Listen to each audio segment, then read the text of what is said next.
Okay hello guys, इस video के अंदर हम क्रैश कोर्स करने जा रहे हैं computer science class 12th Python का।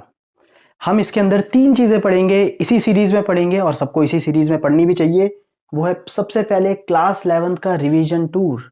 इसके अंदर हम सारी बेसिक चीज़ें पढ़ेंगे एंड बिलीव मी, जब आप ये पहला स्टेप कंप्लीट कर लोगे बाकी दोनों स्टेप्स आपके लिए बहुत ईजी होंगे।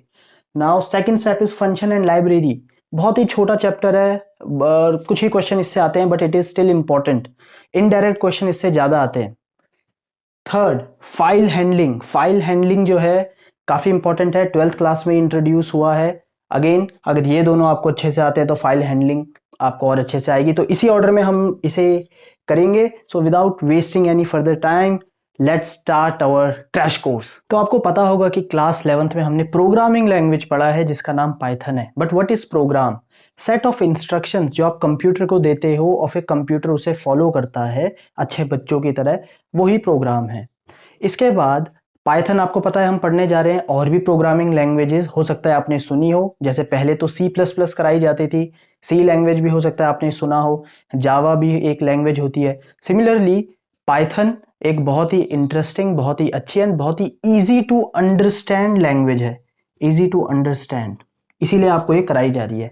और भी कुछ इसके फीचर्स हैं जो हम देखते हैं। जैसे एक फीचर है इसका high level language. Now high level language का मतलब क्या होता है?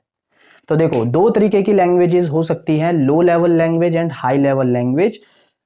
स्टार्टिंग में जो प्रोग्रामिंग लैंग्वेजेस होती थी वो डायरेक्टली हार्डवेयर से कम्युनिकेट करती थी। और आपको पता है कंप्यूटर में सारी जो कम्युनिकेशन होती है वो 0 1 की फॉर्म में होती है। तो सोचो, सबसे पहले वाली तो बहुत ही डिफिकल्ट थी, उसके बाद असेंबली लैंग्वेज आई जो थोड़ी और कंपैरेटिवली इजी थी, but still it is very difficult. But जैसे जैसे हम एडवांस करते जा रहे हैं, प्रोग्रामिंग लैंग्वेजेस ईजी होती जा रही हैं। हाई लेवल लैंग्वेज इन्हें ये बनती जा रही हैं जिन्हें कंपाइल या इंटरप्रेट किया जाता है। कंपाइल इंटरप्रिटेशन में मैं आऊंगा भी। तो ये हाई लेवल लैंग्वेज है, आपको ये ध्यान में रखना है। लो लेवल लैंग्वेज नहीं है ये, ठीक है। उसके बाद इंटरप्रेटेड लैंग्वेज, दो तरीके की लैंग्वेजेस अगेन डिवाइड कर सकते हैं। इंटरप्रेटेड लैंग्वेज हो सकती है या कंपाइल्ड लैंग्वेज हो सकती है। तो देखो, कंपाइल में क्या होता है, पूरा कोड एक बारी में ट्रांसलेट कर कर कंप्यूटर को दे दिया जाता है, ठीक है। उसकी ऑब्जेक्ट फाइल बना के दे दी जाती है। ये सब चीजें बस आपको पता होनी चाहिए, बहुत डिटेल में मत जाना क्योंकि ये क्रैश कोर्स है, तो don't worry about it. Interpreted language जो होती है वो एक एक करके लाइन को रीड करता है। आप इसे ऐसे समझ सकते हो कि अगर मैंने एक पेज दिया, लैंग्वेज आपको समझ में नहीं आ रही, आप कंप्यूटर हो, तो अगर मैं कंपाइल लैंग्वेज की तरह काम करूं तो मैं सारी लाइनों को ट्रांसलेट करके एक पन्ने में लिख दूंगा और आपको दे दूंगा। That is compiled language.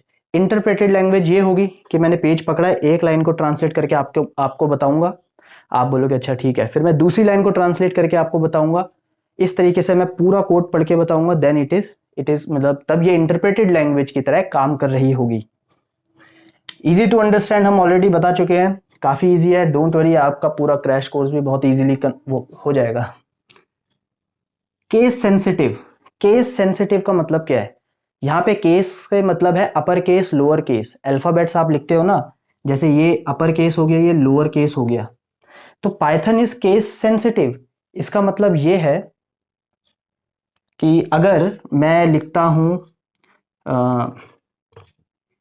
A B C and दूसरा मैं लिखता हूं ए बी सी, तो ये दोनों डिफरेंट चीजें, ये दोनों डिफरेंट है, ठीक है। क्योंकि अगर मैं आपका नाम कैपिटल और स्मॉल में लिखूं आपको तो लगेगा सेम चीज है, बट इन पाइथन ये एंड ये दोनों के दोनों डिफरेंट है। तो इसीलिए इसे केस सेंसिटिव बोलते हैं। आगे हमें और अच्छे से पता चलेगा जब हम वेरिएबल्स, आइडेंटिफायर्स ये सब देखेंगे। फिर है प्लेटफॉर्म इंडिपेंडेंट। प्लेटफॉर्म इंडिपेंडेंट का मतलब ये है कि ये सिर्फ ये क्या एक बारी आप इसे इंटरप्रेट कर लो, या फिर ये सिंपल प्रोग्रामिंग लैंग्वेज बहुत सारे प्लेटफॉर्म्स, ऑपरेटिंग सिस्टम को सपोर्ट करती है। It's as simple as that. Then rich library. Function and library वाले चैप्टर में हम लाइब्रेरी पढ़ेंगे। लाइब्रेरी क्या होते हैं, आपको special function and modules provide करते हैं जिससे आप और कॉम्प्लिकेटेड प्रोग्राम्स बना पाओ। तो अगर आपके पास पहले से ही ये लाइब्रेरी का सपोर्ट है तो आप बहुत ही डिफिकल्ट प्रोग्राम्स को बहुत इजीली बना सकते हो, क्योंकि आपको पूरा प्रोग्राम स्टार्टिंग से लिखने की जरूरत नहीं है, काफी सारा कोड ऑलरेडी लिखा हुआ है, बस आपको इंपोर्ट करना है। एंड लास्ट है इंडेंटेशन ब्लॉक। अगेन ये आपको पता चलेगा और हो सकता है आपने देखा भी हो, जो आप फॉर लूप लिखते हो, जैसे लेट्स से कि आप कोई भी फॉर लूप लिखते हो, फॉर कैसे लिखते हैं मुझे भी नहीं पता, अभी हम आगे देखेंगे। इसके बाद जो भी आपको लिखना होता है, आप यहां से नहीं स्टार्ट करते, आप यहां से स्टार्ट करते हो। तो ये एक तरीके का इनविजिबल ब्लॉक होता है जहां पे आप लिखते हो, और ये सारा का सारा पार्ट इस फॉर लूप का होता है। तो ये यहाँ पे जो इंडेंटेशन होती है कि हमें कौन सा किस लाइन से शुरुआत करना है, लाइन से कितना दूरी पे लिखना है, इसको इंडेंटेशन बोलते हैं, और ये ब्लॉक के फॉर्मेट में होती है। तो ये सारी चीजें जो हो सकती हैं, आपको नाम बहुत अजीबो गरीब लग रहे हो, बट मेरा यकीन करो, बस अभी आपको इन नाम को समझना है कि पाइथन हाई लेवल है, लो लेवल है। High level language, interpreted language है, कंपाइल्ड है, इंटरप्रेटेड है, इजी टू अंडरस्टैंड है, डिफिकल्ट टू अंडरस्टैंड है, easy to understand, case sensitive है या केस इनसेंसिटिव है, it is case sensitive, platform independent है, ठीक है, या फिर प्लेटफॉर्म पे डिपेंड करती है, प्लेटफॉर्म इंडिपेंडेंट है, लाइब्रेरी रिच है या नहीं है, रिच लाइब्रेरी, काफी सारी लाइब्रेरीज है, एंड इंडेंटेशन ब्लॉक्स है इनसे। ओके, पाइथन के अंदर हम कोड जो लिखते हैं वो दो तरीके से लिख सकते हैं। दो मोड होते हैं हमारे पास, एक होता है इंटरेक्टिव मोड, एक होता है स्क्रिप्ट मोड। आपको वैसे जितना भी आप प्रोग्राम वगैरह बनाया होगा वो हम स्क्रिप्ट मोड पे बनाते हैं, बट अगर कुछ एक दो लाइनें चेक करनी है देन हमारे पास फैसिलिटी है इंटरेक्टिव मोड की। एक पहचान इसकी ये है कि इंटरेक्टिव मोड में आपको कोड इन 3 एरो के सामने लिखना होता है, ये हमेशा आ जाते हैं। न्यू लाइन जैसी होती है तो ये 3 लाइन आ जाती हैं, और जैसे आप यहाँ पे एंटर दबाते हो वो कोड रन हो जाता है। ये होता है इंटरेक्टिव मोड में। ये 3 एरोज को हम बोलते हैं प्रॉम्प्ट। अब जैसे एक सिंपल सा कोड है जो हो सकता है सबको आता हो, अगर नहीं भी आता तो उसी से शुरुआत करते हैं। अगर मुझे हेलो पाइथन लिखना है, हेलो वर्ल्ड लिखना है, हेलो वर्ल्ड लिखते हैं क्योंकि हर प्रोग्राम की शुरुआत उससे करते हैं। प्रिंट, आपको सिंपली प्रिंट लिखना है, ब्रैकेट लगाना है, इसके अंदर आपको एक स्ट्रिंग डालनी है, और स्ट्रिंग को हमेशा हम, ठीक है, इन्वर्टेड कॉमा से से लिखते हैं। तो आप डबल कोट्स आप या सिंगल कोट्स लगाओ या डबल कोट्स लगाओ, ठीक है। तो डबल कोट्स में लिख देता हूं मैं हेलो वर्ल्ड, इसे क्लोज किया, ठीक है। आउटपुट क्या आएगा, जैसे ही एंटर दबाओगे आप, आपके पास लिखा हुआ आ जाएगा हेलो वर्ल्ड। आपने देखा, एक कमांड दी कंप्यूटर को कि प्रिंट करना है, एंड उसने प्रिंट कर दिया हेलो वर्ल्ड, और ये प्रिंट हो गया। कुछ चीजें जो ध्यान में रखनी है, क्या मैं यहाँ पे कैपिटल PRINT ये वाला प्रिंट लिख सकता था इस जगह पे? नहीं, अभी तो बताया case sensitive, Python case sensitive है, तो इसका मतलब अलग है, इसका मतलब अलग है। सिर्फ स्मॉल पी से शुरू होने वाला प्रिंट का ही मतलब है कि आपको प्रिंट करना है। एक और चीज, अब लेट से मुझे दोबारा कुछ और प्रिंट करवाना है, तो ये आ जाएगा मेरे सामने प्रॉम्प्ट। अब मैं आपको प्रिंट करवा देता हूं, प्रिंट CS स्कूल, मैंने ये प्रिंट करवाया, तो इसका आउटपुट क्या आ जाएगा। अच्छा, एक चीज और करते हैं, जहां पे जो मैंने डबल कोट्स लगा रखे हैं इसकी जगह आप सिंगल कोट्स भी लगा सकते हो, ठीक है। तो पाइथन में अगर आपको स्ट्रिंग लिखनी है तो आप डबल कोट्स लगाओ या सिंगल कोट्स लगाओ, बस आपको क्या नहीं करना, आप double quotes and single quotes दोनों को मिक्स नहीं कर सकते। आप यहां पे हेलो नहीं लिख सकते ऐसे, तो या तो दोनों ही सिंगल हो या तो दोनों ही डबल हो। अगर आप दोनों को मिक्स करोगे तो you will get an error, तो इसे हम नहीं करेंगे। तो इसका आउटपुट क्या आएगा, आप अगर मन में सोच रहे हो CS स्कूल, जैसा जो यहां लिखा था वही प्रिंट हो जाएगा, बिल्कुल सही सोच रहे हो। तो ऐसा कुछ होता है इंटरेक्टिव मोड में। देन स्क्रिप्ट मोड में क्या होता है, स्क्रिप्ट मोड में आपके पास पूरी की पूरी, वन सेकेंड, एक पूरी की पूरी फाइल आती है, आपको उसमें सब कुछ लिखना है। लेट से मुझे ये दोनों ही लिखने होते, तो मैं क्या करता, फर्स्ट लाइन पे लिखता प्रिंट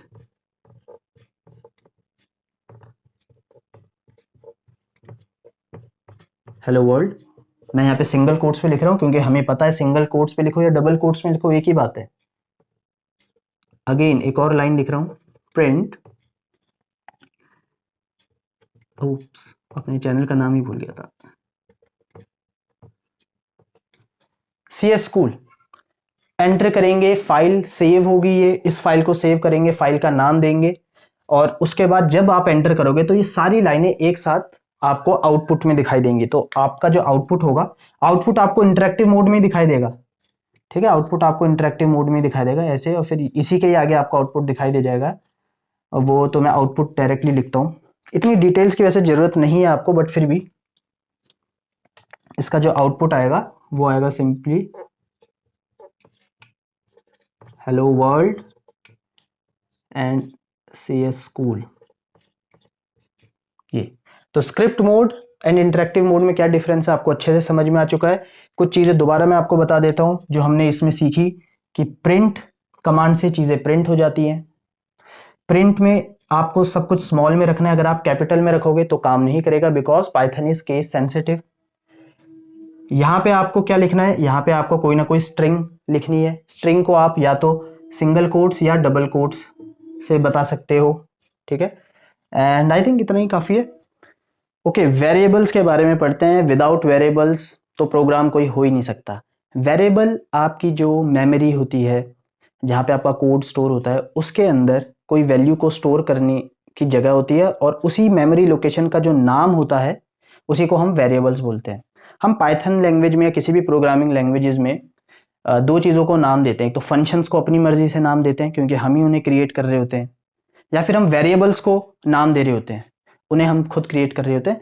इन नेम को देने का भी रूल होता है, और वो हम पढ़ेंगे नेक्स्ट वाले पार्ट में। बट वेरिएबल्स क्या होते हैं, सिंपल मेमोरी यूनिट होती है जिनको आपने नाम दिया हुआ है। तो एग्जाम्पल के लिए अगर मैं एक प्रोग्राम लिखता हूँ, हम एक प्रोग्राम लिखते हैं, देखते हैं, बड़ा इंटरेस्टिंग प्रोग्राम करते हैं, ऐड करते हैं 2 नंबर को। अभी अगर आप बिगिनर हो तो आपके लिए इंटरेस्टिंग हो सकता है ऐसे। तो लेट्स से मैंने ए वेरिएबल, आपने मैथमेटिक्स में तो पढ़ा ही होगा, वेरिएबल्स आप किसी भी ऐसी वैल्यू को देते हो जिसका जो अननोन होती है। तो यहाँ पे वेरिएबल्स मेमोरी लोकेशन है, खैर बिल्कुल वैसा कॉन्सेप्ट नहीं है। तो a इज इक्वल टू मैंने 10 दे दिया, b इज इक्वल टू 50 दे दिया, एंड अब मैं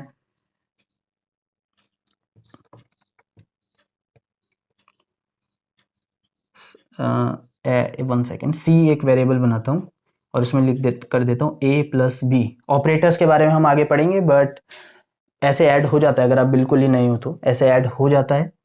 तो सबसे पहले जब भी हम ऐसे असाइनमेंट ऑपरेटर लिखते हैं ना, तो समझो सबसे पहले ये कैलकुलेट होता है, जो भी आंसर होता है वो इसके अंदर चले जाता है, ठीक है।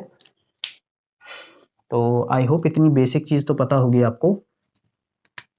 और फिर लास्ट में हम कर देंगे प्रिंट। आपको अगर आंसर लिखना है तो एक और देखो, प्रिंट का एक नया रूल आपको और समझ में आ जाएगा, वो ये कि आपको इन्वर्टेड कॉमास में लिखना है आंसर इज दिस। ये जो मैंने सिंगल कोट्स लगाए हैं आपको पता है, ये तो ये आपका स्ट्रिंग है, और string as it is print हो जाता है। बट अगर मुझे कोई वेरिएबल की वैल्यू को प्रिंट करवाना हो तो मैं यहाँ पे एक कॉमा लगाऊंगा और उसके बाद लिख दूंगा C। तो अब इसका आउटपुट क्या होगा, क्या आप सोच सकते हो? तो देखते हैं, a इज इक्वल टू 10, मतलब हमारी एक मेमोरी लोकेशन होगी, और ठीक है, मेमोरी को लेट से टेबल की फॉर्म में है, तो कहीं भी ये 10 दे देगा, और इस मेमोरी का कोई नंबर भी होगा, एड्रेस भी होता है इनका। एड्रेस पता करने के लिए आप क्या है, ID फंक्शन का यूज कर सकते हो, ठीक है। लेट्स से कि मैं यहाँ पे ये कर देता हूँ, मुझे पता करना है कि ये जो a है वो कौन से एड्रेस में स्टोर हुआ था। तो प्रिंट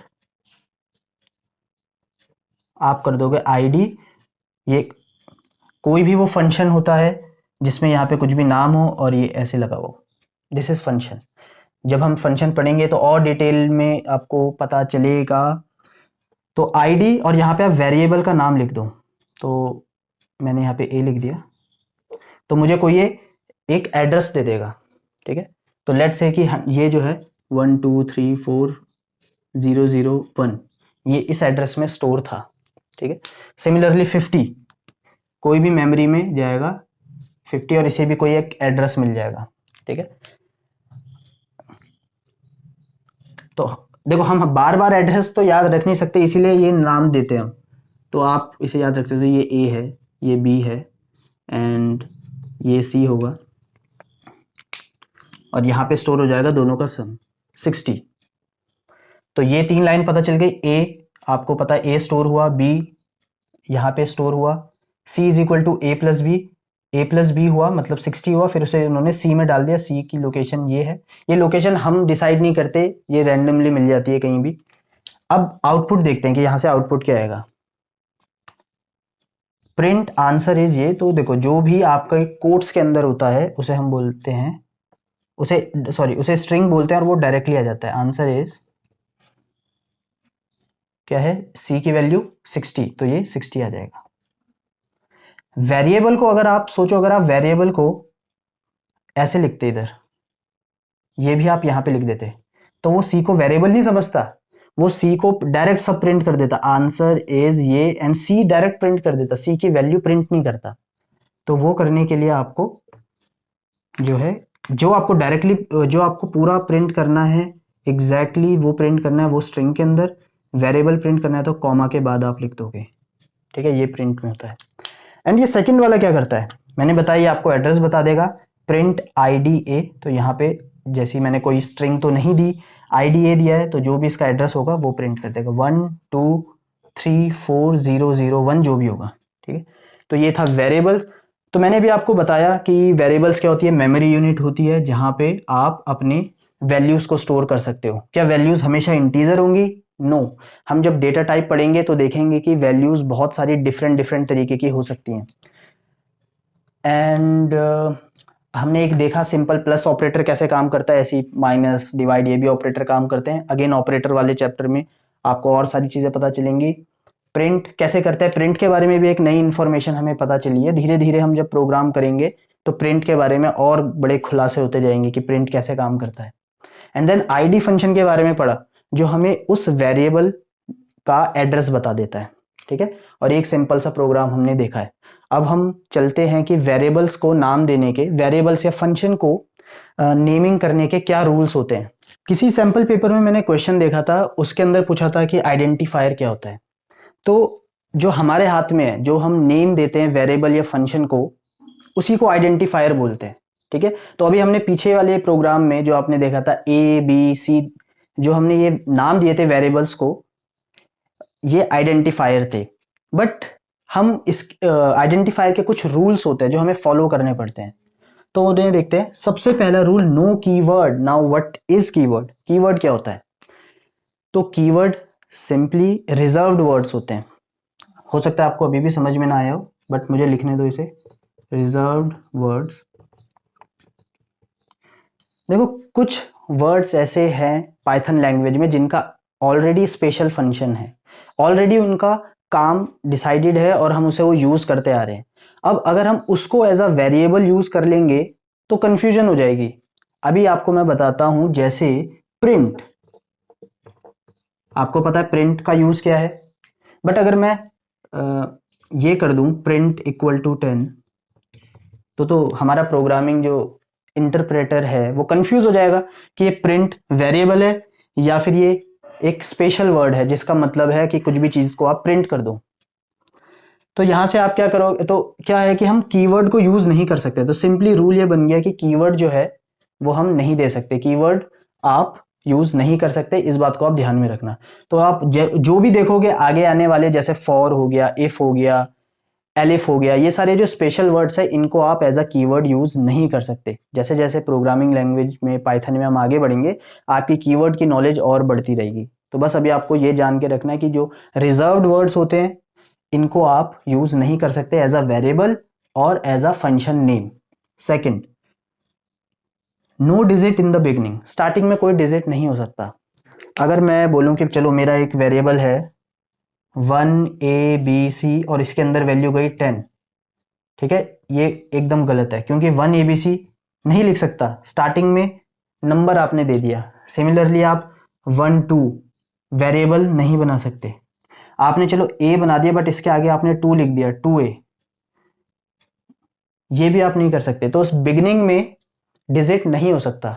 बट अगर इन्हीं को ही मैं ऐसे करता, देखो 1 2 तो बिल्कुल ही नहीं हो सकता क्योंकि इसमें डिजिट है, डिजिट, तो डिजिट स्टार्टिंग में ये तो हो नहीं सकता। इधर देखते हैं, क्या मैं इसे ABC1 अगर मैं वन एंड में कर देता तो चलता, yes, then it is right. अगर यहाँ पे मैं करता A2 तो ये सही है क्या? बिल्कुल सही है। जरूरी नहीं है लास्ट में हो, आप ऐसे भी कर सकते थे A1B, ये भी एकदम सही है। बस ये रूल वॉयलेट नहीं होना चाहिए कि स्टार्टिंग में डिजिट ना हो तो सही है। बट फिर भी जब भी हम प्रोग्राम बनाते हैं तो वेरिएबल को हम मीनिंगफुल नेम देने की कोशिश करते हैं, क्योंकि वेरिएबल से हमें बहुत खेलना है। वेरिएबल्स का यूज बहुत होगा प्रोग्राम में। तो प्रोग्राम जितना, वैसे ही देखो प्रोग्राम एकदम इंग्लिश तो है नहीं, बट जितना मीनिंगफुल होगा उतना हमारे लिए अच्छा है। तो जनरली हम जब प्रोग्राम बनाते हैं तो कोशिश करते हैं कि मीनिंगफुल नेम दे। बट ये रूल्स आपको समझ में आ गए, मैंने एग्जाम्पल दी है। Next, no special symbol you can use. तो आप एट द रेट को यूज नहीं कर सकते, आप ये हैश को यूज नहीं कर सकते। जितने भी स्पेशल सिंबल है, कोई भी स्पेशल सिंबल है आप यूज नहीं कर सकते कहीं भी, स्टार्टिंग एंड कहीं भी। मतलब आप बोलो @BC, नो। आप बोलो कि A#C, नो। कोई भी आप स्पेशल सिंबल यूज नहीं कर सकते। अगर करते हो तो वो आपका आइडेंटिफायर नहीं माना जाएगा, एरर आ जाएगा। बट आप एक स्पेशल सिंबल को यूज कर सकते हो, उसके लिए छूट है। उप्स उप्स उप्स, एक सेकेंड, सॉरी मैं खुद ही उलझ गया। वो है underscore. This is not hyphen, ये है अंडरस्कोर। मतलब आप अंडरस्कोर हो गया, लेट्स से कि जैसे A B_C, जो नीचे लाइन आती है ना, ये आप यूज कर सकते हो, ठीक है। क्योंकि वेरिएबल्स में कभी स्पेस देना हो तो हैशटैग, ये अंडरस्कोर बड़ा यूज होता है।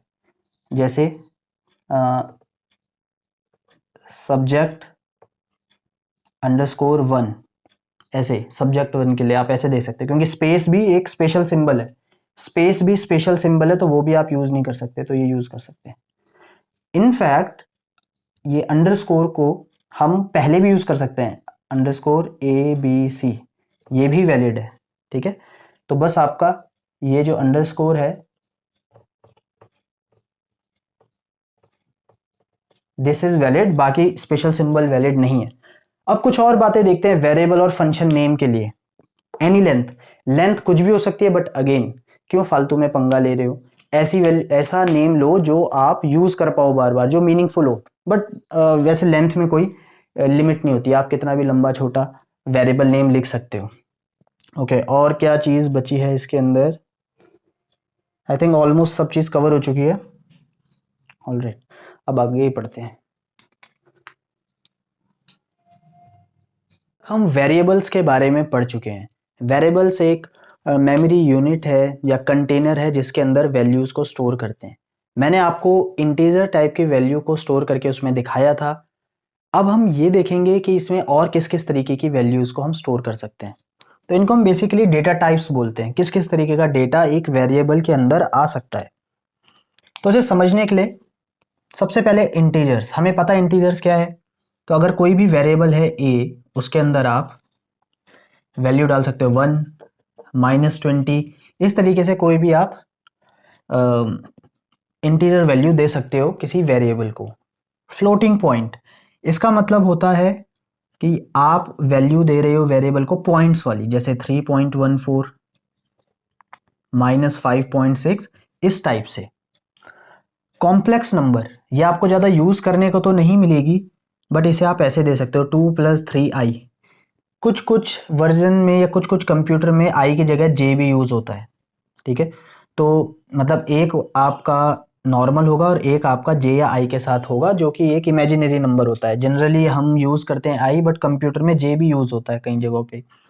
देन बुलियन, बुलियन तो इन सब की जो रेंज थी, इंटीजर में कोई लिमिट नहीं है, बहुत सारे नंबर्स आप दे सकते हो, फ्लोटिंग पॉइंट में भी, कॉम्प्लेक्स नंबर में भी। बट बुलियन के अंदर आप सिर्फ 2 ही वैल्यू दे सकते हो, या तो आप एक वैल्यू है इसमें ट्रू या है एक फॉल्स। बट मैं आपको यहाँ पे एक चीज़ नोट करने के लिए बोलूँगा, वो ये कि यहाँ पे जो ट्रू है विद कैपिटल टी है। अगर आप स्मॉल TRUE कर दोगे तो वो ये वैल्यू नहीं मानी जाएगी। अगेन केस सेंसिटिव है हमारी पाइथन लैंग्वेज, दैट्स वाई। तो यहाँ पे ये जो ट्रू है इसमें T कैपिटल होगा, फॉल्स में F कैपिटल होगा। तो बुलियन में कुल कितनी वैल्यूज होती हैं? ओनली 2 वैल्यूज ही होती हैं। ये सारे थे हमारे नंबर्स टाइप के, ठीक है। अब हम पढ़ेंगे सीक्वेंस। सीक्वेंस में हम एक साथ कुछ भी अगर ज़्यादा वैल्यूज़ देनी होती है तो इसका हम यूज़ करते हैं। तो स्ट्रिंग में आप बहुत सारे कैरेक्टर्स दे सकते हो, जैसे एग्जाम्पल के लिए a इज इक्वल टू, आप हेलो लिख दो, तो आप देख सकते हो कि 1 2 3 4 5 कैरेक्टर्स मैंने एक साथ दे दिए। जरूरी नहीं है कि वो कुछ सेंस बनाए, कुछ भी हो सकता है। मैंने, चलो b ले लेते हैं, b वेरिएबल को मैंने 1 2 3 4 h e ये दे दिया। अब आप बोलोगे 1 2 3 4 तो इंटीजर हो गया, बट नहीं। जब भी हमारी वैल्यू सिंगल कोट्स या डबल कोट्स के अंदर हो तो वो स्ट्रिंग होती है। इसको आप कैलकुलेट नहीं करोगे। ये 1 2 3 और यहाँ 1 2 3, इंटीजर में 1 2 3 लिखने में बहुत फर्क होता है, ठीक है। लिस्ट, लिस्ट में क्या होते हैं? लिस्ट एक सीक्वेंस है जिसमें आप बहुत सारी वैल्यूज दे सकते हो। आप इसमें मिक्स्ड भी दे सकते हो, 1 कोई कैरेक्टर, अलग अलग डेटा टाइप की वैल्यूज भी आप दे सकते हो। इसमें नोट करने वाली बात यह है कि इसमें स्क्वायर ब्रैकेट यूज होता है। टपल्स, टपल्स में राउंडेड ब्रैकेट यूज होता है। आप इसे ऐसे इनिशियलाइज करते हो, ठीक है। ऐसे आप वेरिएबल्स को वैल्यू देते हो। नन क्या होता है? व्हेन देयर इज नथिंग तो आप नन यूज कर सकते हो। अगर ए के अंदर कुछ नहीं है, कोई वैल्यू नहीं है, तो यूज नन। जीरो का मतलब भी है कि कोई इंटीजर है, फॉल्स का मतलब भी है कि वो एक बुलियन वैल्यू है। But when there is nothing तो आप नन कर देना। डेटा टाइप नन, सिंपल, कुछ नहीं होता, इसका मतलब कुछ भी नहीं है, एकदम खाली। डिक्शनरी, ये सीक्वेंस के अंदर था, नन अपने आप में एक डेटा टाइप है। अब हम मैपिंग्स के बारे में पढ़ेंगे, जो है डिक्शनरी, ये भी इंपॉर्टेंट है, आप देखोगे इसे, इसके ऊपर तो पूरा डेडिकेटेड चैप्टर होगा। तो डिक्शनरी को अगर जब भी आपको इनिशियलाइज करना है या देना है वेरिएबल को, तो आप करली ब्रेसेस का यूज करते हो। और इसके अंदर जो वैल्यूज होती हैं वो दो, मतलब दो तरीके ऐसे आप देते हो। तो यहाँ पे आप लिखते हो की, और यहाँ पे आप लिखते हो वैल्यू। मतलब की जिससे आप इस वैल्यू को पहचान पाओ, कुछ भी चीज़। जैसे रोल नंबर यहाँ पे लिख दिया और यहाँ पे नेम लिख दिया, ठीक है। जैसे 1 मैंने इधर लिख दिया, इधर नेम लिख दिया, कुछ भी ABC, कॉमा, दूसरी वैल्यू देनी है, यहाँ जगह नहीं है तो मैं यहाँ पे लिख रहा हूँ। वैसे आप एक लाइन पे देते हो, या चलो आपको कंफ्यूज नहीं करता, मैं भी इधर लिख देता हूँ 2CDE, ठीक है, करली ब्रेसेस। तो इस तरीके से डेटा टाइप्स हमारे होते हैं। सारे डेटा टाइप्स आपको पता चल चुके हैं। खासकर string, list, tuples and dictionary को तो हम डिटेल में फिर भी पढ़ेंगे। एक चीज मैं आपको बताना चाहता हूं जो आपको याद रखना है, फैक्ट, कि म्यूटेबल और इम्यूटेबल क्या होता है। Mutable and immutable. म्यूटेबल वो डेटा टाइप होते हैं जिनके अंदर आप कुछ चेंजेस कर सकते हो, जिनके अंदर आप चीजें चेंज कर सकते हो। इम्यूटेबल में यू कैन नॉट चेंज, ठीक है।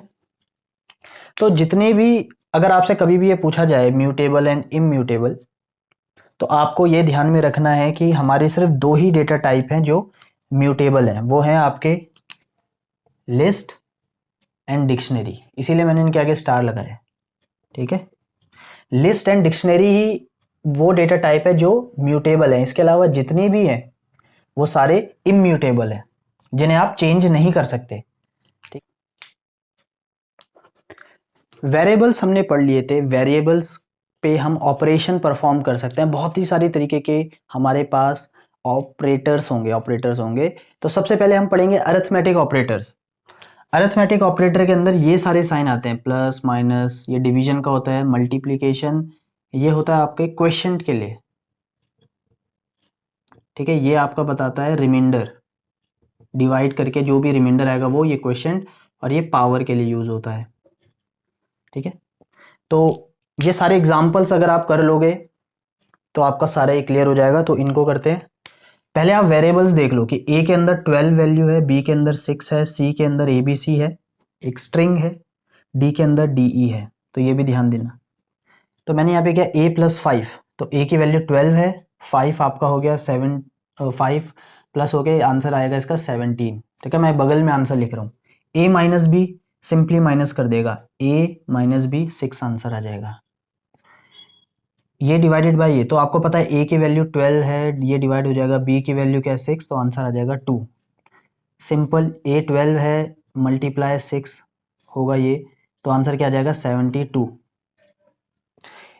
और ये क्वेश्चन के लिए है, तो अगर यहाँ पे ये 12 है, ये 6 है, तो जब आप इसे डिवाइड करोगे, ठीक है, तो जो ये पहला वाला होता है ना, इसको यहाँ पे रखते हैं, अगर जो डिवीजन आप जैसा करते हो 2 12 0, तो इसमें क्वेश्चन 2 आ रहा है, ये 0 रिमाइंडर 0 आ रहा है, तो इस वाले का आंसर जो होगा 2 होगा, एंड यहाँ पे जो रिमाइंडर है, रिमाइंडर यहाँ पे 0 होगा, क्योंकि इस वाले केस में 12 एंड 6 में रिमाइंडर 0 आ रहा है।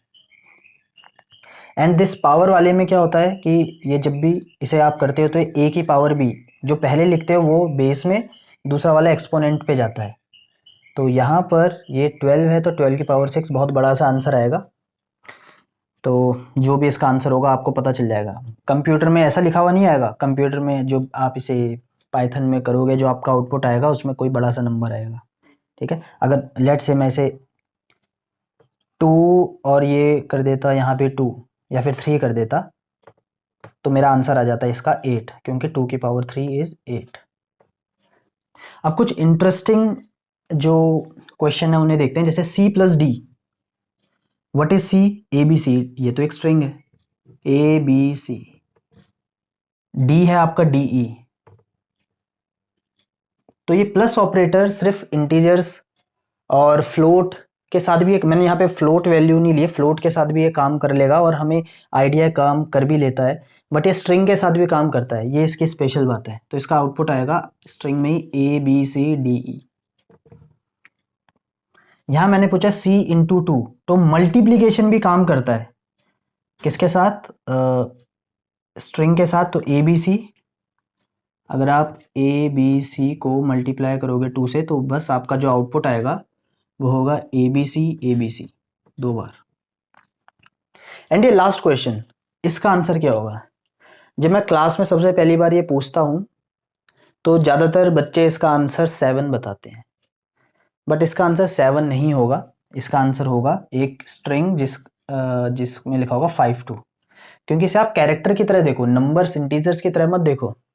ठीक है, अगर यहाँ मैंने सिर्फ 5 + 2 लिखा होता देन 7 आता, बट यहाँ पे 5 to 52 आएगा। ठीक है, ये हुए अर्थमेटिक ऑपरेटर। अब हम दूसरे ऑपरेटर्स के बारे में पढ़ते हैं। दूसरे नंबर पे जो ऑपरेटर आते हैं वो है रिलेशनल ऑपरेटर। ये कंपेयर करते हैं, ये दो वेरिएबल्स के वैल्यूज को कंपेयर करते हैं और आंसर आपका देते हैं ट्रू या फॉल्स में। तो हमेशा जो भी इनका आंसर आएगा ना वो या तो ट्रू या फॉल्स में होगा। तो अगर कोई आपसे बोले कि इसका आंसर हमेशा बुलियन वैल्यूज में आता है, बुलियन डेटा टाइप में आता है, तो गलत नहीं होगा। तो एक बारी वेरिएबल्स देख लेते हैं। n1 की वैल्यू 2 है, n2 की वैल्यू 3, नंबर 1 नंबर 2, इस तरीके से। And by the way numbers को हम यूज कर सकते हैं, बस कंडीशन क्या थी कि वेरिएबल में सबसे पहला जो कैरेक्टर होगा या लेटर होगा वो नंबर नहीं हो सकता, बाद में हो सकता है। S1 मैंने स्ट्रिंग 1 के लिए जिस तरह की पता चल जाए, स्ट्रिंग 1 है एंड स्ट्रिंग 2, तो नाम इतना मैटर नहीं करेगा। अभी यहाँ पे आप देख लो, n1 के अंदर 2 है, n2 के अंदर 3 है, S1 के अंदर ABC, S2 के अंदर DE। अब चेक करते हैं कि ये करते क्या है। इसके अंदर ऑपरेटर होता है greater than, less than, greater than, equal to, less than, equal to, greater than, equal to, not equal to and equal to, equal to, equal to. अच्छा, ये तो एरर आ जाएगा, सिंपल सी बात है। ये तो असाइनमेंट ऑपरेटर अलग है, दो इक्वल टू अलग होते हैं, तो यहाँ मैंने एक गलती करी, तो इसमें मुझे 2 इक्वल टू देने चाहिए। तो ये वाला ऑपरेटर करता क्या है, अगर दोनों वैल्यूज एकदम सेम है तो ट्रू देगा, अदरवाइज फॉल्स देगा। तो n1 के अंदर 2 है, इसके अंदर 3 है, क्या ये दोनों वैल्यू सेम है? सेम नहीं है, तो ये फॉल्स देगा। इसका आंसर जो होगा, जो इसका प्रिंट करेगा वो फॉल्स वैल्यू प्रिंट करेगा। ये S1 इक्वल टू S2, देख सकते हो S1 के अंदर ABC है, DE है, सेम है? बिल्कुल भी नहीं है, तो ये भी फॉल्स होगा। n1 है मेरा 2, नॉट इक्वल टू 3 मतलब 2 3 के इक्वल नहीं है, बात सही कर रहा है, तो ये ट्रू देगा। n1 ग्रेटर देन n2, बहुत सिंपल है ना ये, 2 ग्रेटर देन 3 फॉल्स है, इसका आंसर फॉल्स आएगा। n1 less than equal to 2 मतलब 2 लेस देन इक्वल टू 3। तो लेस देन इक्वल टू का मतलब क्या होता है, या तो लेस हो और इक्वल हो, इन दोनों ऑप्शन में से कुछ भी सही है तो ट्रू, अदरवाइज फॉल्स। तो लेस वाला पार्ट मैच कर रहा है 2 लेस देन 3, तो ये इसका आंसर ट्रू आएगा। अब हम देखते हैं कि ये less than greater then numbers में तो हमें समझ में आ गया, बट स्ट्रिंग के केसेस में हम कैसे डिसाइड करेंगे कि which is larger which is smaller. तो देखते हैं, पहले मैं S1 एंड S2 दोनों लिख लेता हूं। S1 हमारा है ABC, पूछा ग्रेटर देन DE। तो हमेशा कंपैरिजन कैरेक्टर वाइज कैरेक्टर होता है, लेंथ से नहीं होता, कैरेक्टर वाइज कैरेक्टर होता है। सबसे पहले आप देखोगे A सबसे पहला इसका कैरेक्टर एंड इसका कैरेक्टर, इन दोनों में से कौन सा बड़ा है। ओके, अब आप बोल रहे होगे कि मैं कैसे बताऊं, वैसे हो सकता है आपको लग रहा हो D भी बड़ा है, जो कि सही है। हर कैरेक्टर से एक नंबर एसोसिएटेड होता है, हर कैरेक्टर से एक नंबर एसोसिएटेड होता है, जिसे हम एस्काई वैल्यू बोलते हैं। तो आपको जैसे मैंने इस साइड लिखा है, अगर आप देखो तो A इक्वल टू 65, तो कैपिटल A की वैल्यू 65 है। एक आप ये याद रख लो, एक स्मॉल a की वैल्यू 97 है। तो कैपिटल B की क्या होगी 66, C की क्या होगी 67, ऐसे चलता रहेगा। स्मॉल b की 98, स्मॉल c की 99।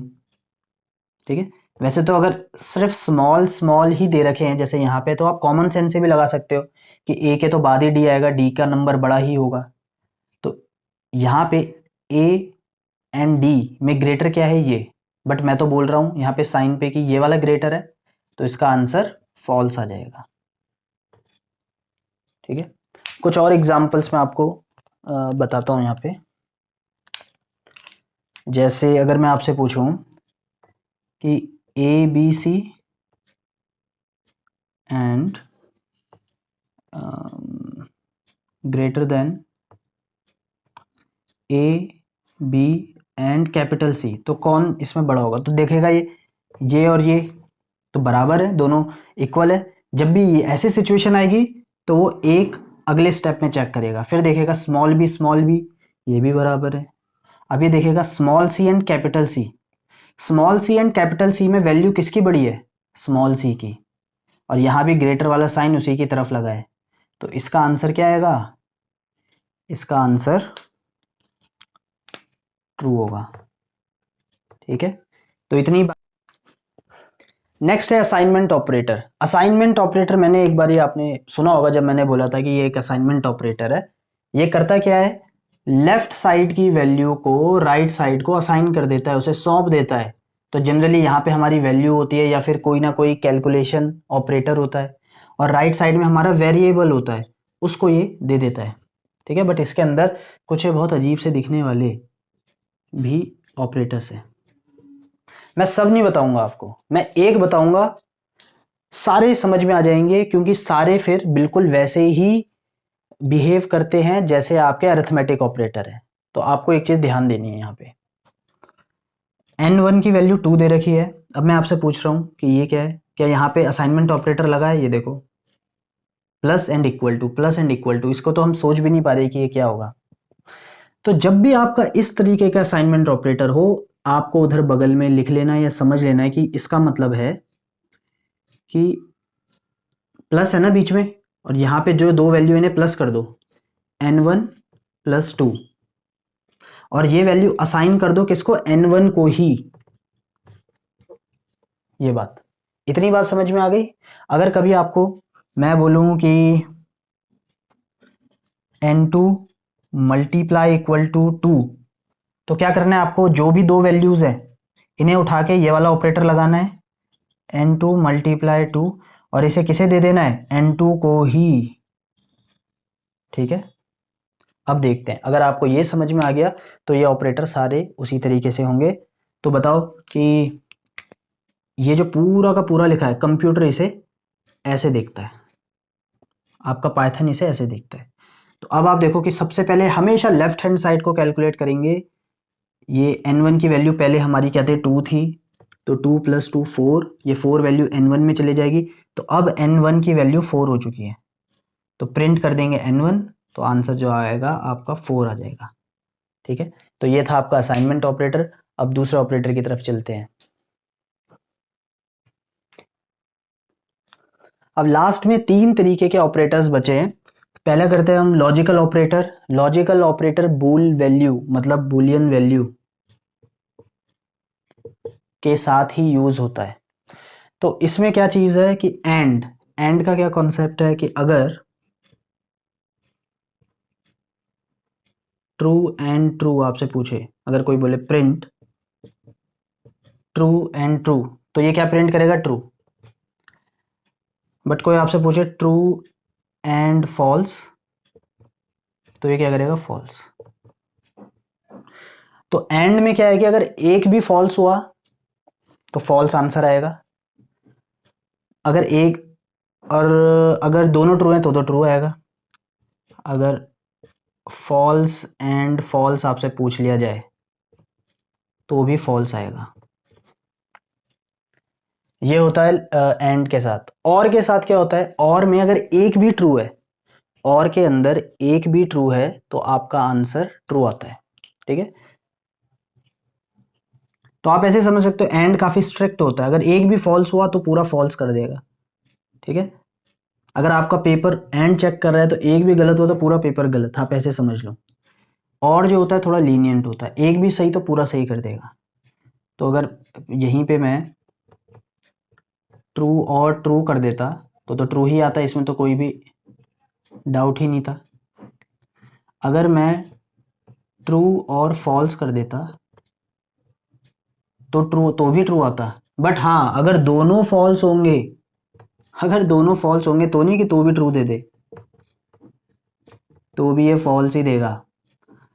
ठीक है, बस अगर एक भी ट्रू हुआ तो और ट्रू देगा। बाकी नॉट जो है वो तो बस अपोजिट आपको दे देता है। ठीक है, नॉट बाइनरी ऑपरेटर भी नहीं है। नॉट क्या करता है, अगर आपने ये किया प्रिंट नॉट ट्रू, तो आपको ये प्रिंट आपको आउटपुट दे देगा फॉल्स। ठीक है, अब एक और चीज मैं आपको बताता हूं कि अगर आपको कोई भी वैल्यू को बूलियन में कन्वर्ट करना है तो आप उसके आगे बूल लगा सकते हो। ठीक है, एक्चुअली ये टाइप कन्वर्जन होता है, टाइप कन्वर्जन आगे आएगा, बट यहाँ पे मैं आपको वो बात बता रहा हूँ कि अगर मुझे किसी भी चीज़ को बूल में कन्वर्ट करना है तो आप यहाँ पे कोई भी नंबर लिख लो 2, तो इसका जो आंसर आएगा ना, इसे जब ये कन्वर्ट करेगा, अगर आपने ऐसे लिख दिया प्रिंट बूल 2, तो ये 2 को किस में कन्वर्ट करेगा, ट्रू में। सारे नंबर चाहे नेगेटिव हो, ये नेगेटिव को भी ट्रू में कन्वर्ट करेगा, सबको। बस किसको किसको छोड़ के, अगर आपने यहाँ पे बूल 0 कर दिया तो ये आपको फॉल्स दे देगा, बाकी सबको ये ट्रू में कन्वर्ट करेगा। तो एक छोटी सी इंफॉर्मेशन थी, वो मैंने आपको दे दी। आइडेंटिटी ऑपरेटर, इसमें भी एक छोटा सा कॉन्सेप्ट आपको बताना है। आइडेंटिटी ऑपरेटर में ये है कि अगर जो, जैसे मैं आपको एक बताता हूँ, a = 2 एंड b = 2, आपको पता है पाइथन में अगर मैं दो वेरिएबल्स को सेम वैल्यू देता हूं तो क्या होता है, देखो ध्यान से कि एक एड्रेस है मान लो 1011, इस एड्रेस पे 2 वैल्यू स्टोर कर दी और इसे a नाम दे दिया। b = 2 किया तो एक अलग एड्रेस नहीं बनाएगा 1023 से और b स्टोर कर दिया, ऐसे नहीं करता। पाइथन बोलता है कि 2 ऑब्जेक्ट है एक, और अगर ये ऑलरेडी यूज हो गया है तो मैं b को भी वही वैल्यू दे देता हूँ, ये b को डायरेक्टली वो वैल्यू दे देगा। तो इस तरीके से ये दोनों एक ही एड्रेस में पड़ी हुई चीज को पॉइंट आउट कर रहे हैं। हाँ, अगर इनमें से कोई भी चेंज होता है, चेंज होने के बाद उसका एड्रेस बदल सकता है। अगर b की वैल्यू 2 से 3 हो गई तब ये कहीं और जाके 3 को पॉइंट आउट करेगा। तो इन दोनों का एड्रेस सेम है, तो अगर आपको कभी भी ये पता लगाना है कि दो वेरिएबल का एड्रेस सेम है या नहीं, तो इज और इज नॉट का यूज होता है। तो अगर मैं इस केस में करूंगा ए इज बी, तो आंसर क्या आएगा? ट्रू। ठीक है। और इज नॉट एकदम उसका उल्टा ही है कि अगर आपने किया कि print A is not be, मतलब क्या दोनों सेम एड्रेस शेयर नहीं कर रहे हैं? तो फॉल्स, दोनों कर रहे हैं। तो आप उस हिसाब से देख सकते हो। देन लास्ट है मेंबरशिप ऑपरेटर। मेंबरशिप ऑपरेटर क्या करता है? मेंबरशिप ऑपरेटर बताता है कि पर्टिकुलर जो भी आपने एलिमेंट लिया है या फिर कोई लेटर लिया है वो सीक्वेंस के अंदर प्रेजेंट है या नहीं। देखते हैं कैसे, एग्जाम्पल से समझते हैं। अगर मैं ए को ले लूँ, एक लिस्ट है जिसके अंदर पड़ा है ए बी, एक दूसरा B C and C. List के अंदर 3 स्ट्रिंग पड़ी हैं। अब अगर मैं पूछता हूँ प्रिंट करवाओ, इन ऑपरेटर यूज कर रहा हूँ मैं कि बी सी इन ए, सॉरी प्रिंट में तो ये लगेगा बी सी इन ए, तो ये मेरे को पता है क्या आउटपुट देगा? ट्रू, कि इसके अंदर प्रेजेंट है। और ये लिस्ट के साथ ही नहीं, ये आपका स्ट्रिंग के साथ भी हो सकता है। स्ट्रिंग के साथ कैसे? कि अगर second A is equal to एक स्ट्रिंग है हेलो, और आपने प्रिंट पूछ लिया, प्रिंट क्या ई इन ए है, तो ये आंसर देगा ट्रू। नॉट इन एकदम उसका अपोजिट करता है कि नॉट इन कि क्या वो उसमें नहीं है, तो ट्रू या फॉल्स उसके अकॉर्डिंग दे देगा। ठीक है। तो थोड़ा जल्दी किया है सारा ऑपरेटर्स, वैसे बहुत बड़ा टॉपिक होता है ये, बट सारे मेन पॉइंट्स कवर कर दिए। तो अगर आपको समझ में आया है बहुत अच्छी बात है। अगर आपको कोई भी चीज़ समझ में नहीं आई है तो आप कमेंट सेक्शन में बिल्कुल बेझिझक वो डाउट पूछ लेना, बिल्कुल उसे एक दिन के अंदर सॉल्व करके दे दूंगा, या वीडियो भी बना सकता हूँ। ठीक है। ये जो फर्स्ट क्लास है इसका लास्ट पार्ट है। मैंने यहाँ पे 4 डब्बे बना रखे हैं, 4 डब्बों में बहुत ही इंपॉर्टेंट इंफॉर्मेशन है। तो इनको करते हैं एक एक करके, जैसा मैं करूँगा उसे मैं इरेज कर दूंगा, but you don't need to worry. आप बैक कर कर उसे लिख सकते हो और आप दोबारा से उसे मतलब दोबारा से सुन सकते हो, और अगर फिर भी कोई प्रॉब्लम हो कमेंट में डाल सकते हो। सबसे पहला उसे मैं इरेज कर दूंगा जैसे ही वो होगा। प्रीसीडेंस, अगर मैं आपको एक स्टेटमेंट देता हूँ, जैसे एक्स के अंदर 2 मल्टीप्लाई 3 माइनस 4 एंड परसेंटेज 4, इसको आपको सॉल्व करना है, तो क्या कौन सा आप सबसे पहले करोगे? Real life, one second, real life में तो हम बॉड मास का यूज करते हैं, बट कंप्यूटर के अंदर आपको इसको फॉलो करना है।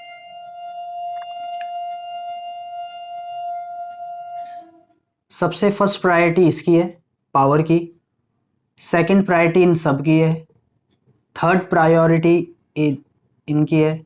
उसके बाद फोर्थ इनकी है। वैसे तो बहुत बड़ी लिस्ट है, बट इन सब इसके बाहर आपसे कुछ पूछेगा नहीं। ठीक है, तो ये आपको देखना है। बट आप एक चीज बोल सकते हो, ठीक है सेकंड, इस केस में तो ये भी सेकंड प्रायोरिटी का है, ये भी सेकंड प्रायोरिटी का है। तो जब भी सेम प्रायोरिटी वाले आपके सामने आ जाए, क्योंकि मुझे पता है माइनस तो थर्ड में, सबसे पहले इन दोनों में से कोई एक मुझे करना पड़ेगा, तो आप क्या करोगे? सबसे जब भी आपको सेम प्रायोरिटी के मिले, तो जो लेफ्ट साइड में होगा, लेफ्ट मोस्ट होगा, उसको फर्स्ट करोगे। तो लेफ्ट मोस्ट क्या है? स्टार, तो ये होगा 6 पहले होगा। ठीक है, उसके बाद फिर ये वाला ऑपरेटर होगा, तो इससे आपका रिमाइंडर क्या आएगा? 0, एंड टोटल आंसर आपका 6 आ जाएगा, पूरा आंसर 6 आ जाएगा। तो ये प्रेसिडेंस का ऑर्डर आपको ध्यान में रखना है। प्रेसिडेंस का ऑर्डर ये है, अगर सेम प्रायोरिटी वाले आ जाएं तो आपको क्या करना है? जो सबसे लेफ्ट मोस्ट में होगा आपके एक्सप्रेशन में, आपका जो एक्सप्रेशन है उसमें जो लेफ्ट मोस्ट में होगा उसे पहले सॉल्व करना है। ठीक है, इससे क्वेश्चन मुझे ऐसा फील होता है कि पक्का आएगा, क्योंकि आपके सैंपल पेपर में भी था, एक तो आएगा। नेक्स्ट, हमें जब प्रोग्राम बनाते हैं तो हमेशा हम वैल्यू देते नहीं है, कभी कभार वैल्यू हम लेते हैं यूजर से, जो कीबोर्ड से टाइप करता है। उसके लिए आप इसका यूज करते हो, a is equal to input, और यहाँ पे आपको जो भी मैसेज लेना है वो। अब ये कैसे दिखता है, जैसे ये वाली कोड, ये वाली लाइन, ये वाला एक्सप्रेशन आपका जो प्रोग्राम है, प्रोग्राम का रीड होता है, तो आपके आउटपुट में ऐसा आता है। जो आप अंदर लिखोगे वो आ जाएगा इधर, एंटर नंबर, एंड तब ये यहाँ पे वेट करेगा, प्रोग्राम आगे नहीं बढ़ेगा, इस लाइन से प्रोग्राम आगे नहीं बढ़ेगा जब तक आप यहाँ पे कोई नंबर ना डाल दो। ठीक है, अब आप लेट से कि आपने लिख दिया यहाँ पे 12, ठीक है, तभी आगे बढ़ेगा। और प्रोग्राम में क्या हुआ कि एक ए के अंदर 12 वैल्यू आ गई। बट एक बात आप ध्यान रखो कि ये जो इनपुट वाली लाइन है ये हमेशा वैल्यू को स्ट्रिंग फॉर्मेट में लेती है, तो ये 12 नंबर के फॉर्मेट में नहीं होगा, 12 फॉर्मेट में होगा। अब आप सोच रहे हो कि बट अगर मुझे नंबर लेना हो तो, ठीक है, तो इस डब्बे को मैं यहीं पे रखता हूं। अभी मैं आपको बताता हूं टाइप कन्वर्जन। तो आप स्ट्रिंग को आपको स्ट्रिंग को इंट में कन्वर्ट करना है, तो उसके आगे ब्रैकेट में इंट लिख दो, INT। ठीक है, तो ये आपका जो ए के अंदर 2 वैल्यू आ जाएगी नंबर वाली। बट आप हमेशा ये टाइप कन्वर्जन नहीं कर सकते। जैसे स्ट्रिंग को आप इंट लिख दोगे तो ये एरर आ जाएगा, होगा नहीं। आप फ्लोट में इंट लिख दोगे तो एरर आ जाएगा। तो ऐसा नहीं कि आप कुछ भी कैसे भी कन्वर्ट कर सकते हो। ठीक है, तो आप फिलहाल के लिए ये समझो, ठीक है, ज़्यादा इसमें डीप नहीं जाते, बट आप टाइप कन्वर्जन ऐसे कर सकते हो स्ट्रिंग से। और स्ट्रिंग के अंदर भी आपने नंबर लिखा है, अगर आपने कुछ कैरेक्टर्स लिखे होंगे तो नहीं होंगे। इसको हम बोलते हैं इम्प्लिसिट, सॉरी इम्प्लिसिट नहीं बोलते इसे, वेट अ सेकेंड, इसे हम बोलते हैं एक्सप्लिसिट। एक्सप्लिसिट टाइप कन्वर्जन हमने जानबूझ के टाइप कन्वर्जन यहां पे किया है। एक होता है जो अपने आप हो जाता है, मतलब मैंने a is equal to 2 plus 3.5 लिखा, मेरा एक आंसर, एक नंबर इंटीजर में है, एक फ्लोट में है, जब दोनों सॉल्व होंगे तो आंसर मेरा आएगा 5.5, आंसर मेरा फ्लोट में आया, तो ये ऑटोमेटिकली टाइप कन्वर्ट हो गया। टाइप कन्वर्ट हो गया। और भी ऐसे एग्जाम्पल होते हैं जब हम नहीं चाहते बट अपने आप ही टाइप कन्वर्ट हो जाता है, डेटा टाइप चेंज हो जाता है, तो इसे आप बोलते हो implicit type conversion.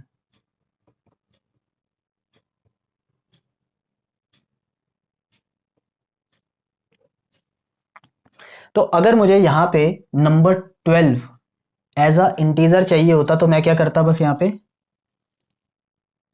a is equal to यहाँ पे इंट लिख देता ऐसे, और अब यहाँ पे मैं जो भी वैल्यू लिखता वो कन्वर्ट हो जाता। बट अगर आप सोच रहे हो कि यहाँ पे 12 की जगह में कुछ और लिखता, मतलब कोई अपना नाम लिख देता, तो भी वो नंबर में कन्वर्ट होता, मैंने आपको बताया है वो एरर देता है, तो इसमें भी एरर आ जाता। ठीक है, बट अगर आपको नंबर को इंटीजर में कन्वर्ट करना है और इनपुट लेना है तो आपके पास ये तरीका है, एंड आप यहाँ पे ब्रैकेट में इंट लिख दोगे तो वो कन्वर्ट हो जाएगा। इसको हम बोलते हैं एक्सप्लिसिट टाइप कन्वर्जन। तो ये दो पार्ट हो चुके हैं। ठीक है,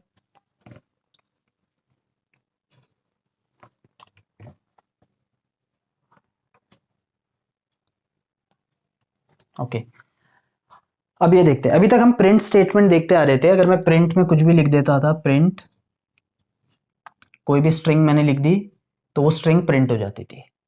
ज़्यादा से ज़्यादा मैंने ये देखा था कि स्ट्रिंग में एक कॉमा लगाकर मैंने यहाँ पे कोई वेरिएबल लिख दिया तो वो स्ट्रिंग और वो जो वेरिएबल की वैल्यू है वो प्रिंट हो जाती थी। बट इस प्रिंट के अंदर दो चीज़ें और होती हैं, एक SCP एंड एंड। ये मर्जी होती है लगाओ या ना लगाओ। डिफ़ॉल्ट ये क्या होता है कि जो भी आपकी जो कॉमा जब कॉमा आता है तो सेपरेट आपको कैसे करना है।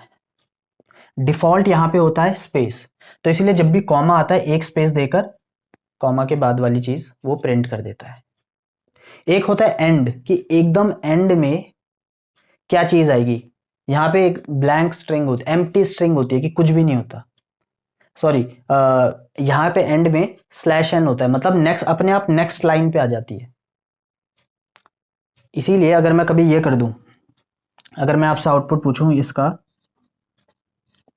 प्रिंट हेलो, एंड एक और प्रिंट मैं कर दूं बाय, तो इसका आउटपुट क्या आएगा, सबसे पहले हेलो आ जाएगा, फिर बाय अगली लाइन पे आ जाएगा। ऑटोमेटिकली अगली लाइन पे क्यों आ रहा है, क्योंकि एंड जो है डिफॉल्ट जो होता है स्लैश एन होता है, डिफॉल्ट स्लैश एन का मतलब नेक्स्ट लाइन। बट हम इससे खिलवाड़ कर सकते हैं थोड़ी सी। हम क्या करेंगे, इनको चेंज करते हैं और देखते हैं क्या आंसर आता है। सेपरेटर की जगह मैं हैश लगा देता हूं, एंड की जगह मैं लगा देता हूं @ दोनों स्ट्रिंग के अंदर लिखी हैं। इससे हमारा कॉन्सेप्ट क्लियर हो जाएगा कि असलियत में हो क्या रहा है। तो देखो हेलो कॉमा है, सेपरेटर आ गया, तो यहाँ पे मैंने बोला सेपरेटर की जगह हैश करना है, तो हैश माई, फिर एक और कॉमा आ गया तो यहाँ पे हैश आ जाएगा, देन उसके बाद फ्रेंड आ जाएगा। सारी चीज़ें ख़त्म हो चुकी है तो एंड में @ आ जाएगा। ठीक है, तो ये प्रिंट फंक्शन ऐसे काम करता है। इसके अंदर ये दो सेपरेटर एंड एंड भी आपको याद रखने हैं, समझने हैं। ये भी हो चुका है। लास्ट में एरर। जब भी हम प्रोग्राम करते हैं काफ़ी सारे एरर आते हैं। अगर आपने कभी भी प्रोग्राम किया होगा या देखा होगा तो आपको ये पता होगा। तो 3 तरीके के एरर होते हैं। एक होता है सिंटैक्स एरर, जब आप सिंटैक्स में कोई गलती कर दो। फॉर एग्जांपल मैं लिख रहा हूँ प्रिंट, मैं इतनी बार प्रिंट पढ़ चुका हूँ, बट ये करके मैंने यहाँ पे हेलो लिखा एंड यहाँ पे बंद करना भूल गया, इसमें कोट्स लगाना भूल गया, मुझे पता है गलती कर दी। ये मेरा सिंटैक्टिकल एरर है, सिंटैक्स एरर भी बोल सकते हो, क्योंकि मैंने सिंटैक्स गलत लिखा है। एक होता है लॉजिकल एरर। लॉजिकल एरर जो होता है वो चल जाता है, पूरा कोड रन हो जाता है, बट आपको यहाँ पे A=1, B=2, C=A-B एंड आप प्रिंट कर दोगे कि सब्ट्रैक्शन